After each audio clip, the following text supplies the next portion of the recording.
Sir जिस 10% commission मिलता था स्टॉकिस्ट में, डॉक्टर को 40% देता है कमीशन के तौर पे लिखवाने के लिए माल। मैंने विरोध किया, अब विरोध करने के बाद में मेरा टेक्निकल फॉल्ट करके बंद कर दिया। मैं मुंबई में गया, कई बार मिलने की कोशिश किया, लेकिन टेक्निकल फॉल्ट करके उन्होंने हमको नहीं खोला, बल्कि बोला कि आप क्रिमिनल हैं।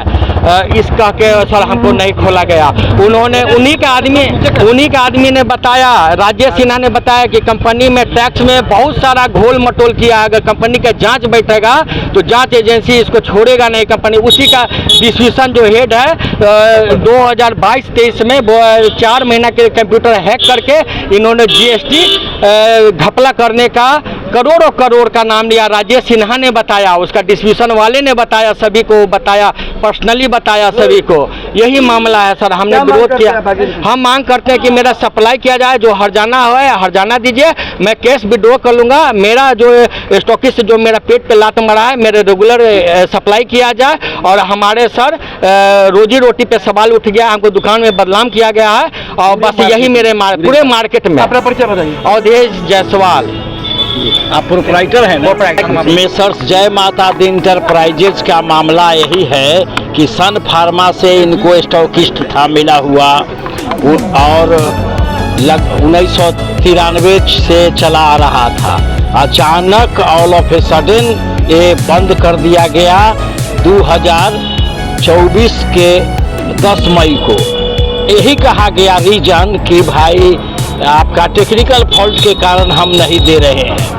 अब बशर्ते बात यही था कि टेक्निकल फॉल्ट नहीं है।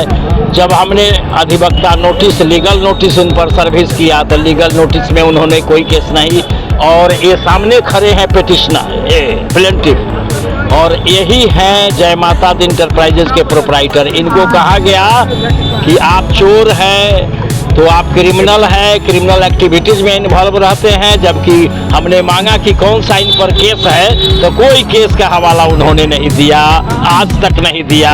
फिर लीगल नोटिस भेजा, लीगल नोटिस का जवाब आया, जवाब के बाद हम लोग रिज्वाइंडर किए, रिज्वाइंडर के बाद भी कोई ठोस सबूत नहीं आया। तब जाकर हम लोग मनी सूट 5 करोड़ 10 करोड़ जो भी होता है बनता है, इसका 50 करोड़ तक जा सकता है, जितना दिन हर्जाना है।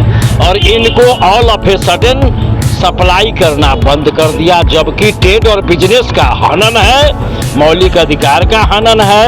और इनका जो ड्रग्स एंड कॉस्मेटिक में जो लाइसेंस मिला हुआ है उसका है सब चीज़ का कि लाइसेंस जिसको ग्रांट है वो भारत के किसी ऑल ओवर इंडिया के कोने से दवाई ले सकता है। कुछ कमीशन की भी बात आ रही थी वकील साहब। हाँ, कमीशन की बात आ रही थी इनके साथ 10% का। हाँ, डॉक्टर के 40% और 40% का ऐसा कमीशन का बात है। ये दवा का ये नाजायज खोरी है और कुछ नहीं था। इनके साथ इतना बड़ा घपला किया, इसलिए इनका आज डेट था, आज तारीख था, और इन पर ये सब जज 4 के यहाँ केस रजिस्टर था। उनका तरफ से वकील साहब अधिवक्ता हाजिर भी हुए हैं। अगली तारीख पड़ा है 12 जून को डेट पड़ा है अगली तारीख। कोर्ट ने क्या कहा? कोर्ट का निर्णय यही हुआ है अभी कि भाई आज ये अपीयर हो रहे हैं, इनको एक समय दिया जाए, इसलिए समय मिला है इनको।